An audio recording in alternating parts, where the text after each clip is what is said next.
Direkt geçen arkadaşlarım hepsini bağlar.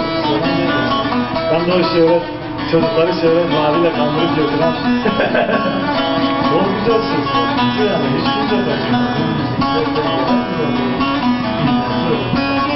Çıplak söz ne yapıyor? Dur ben bunu kaydederim.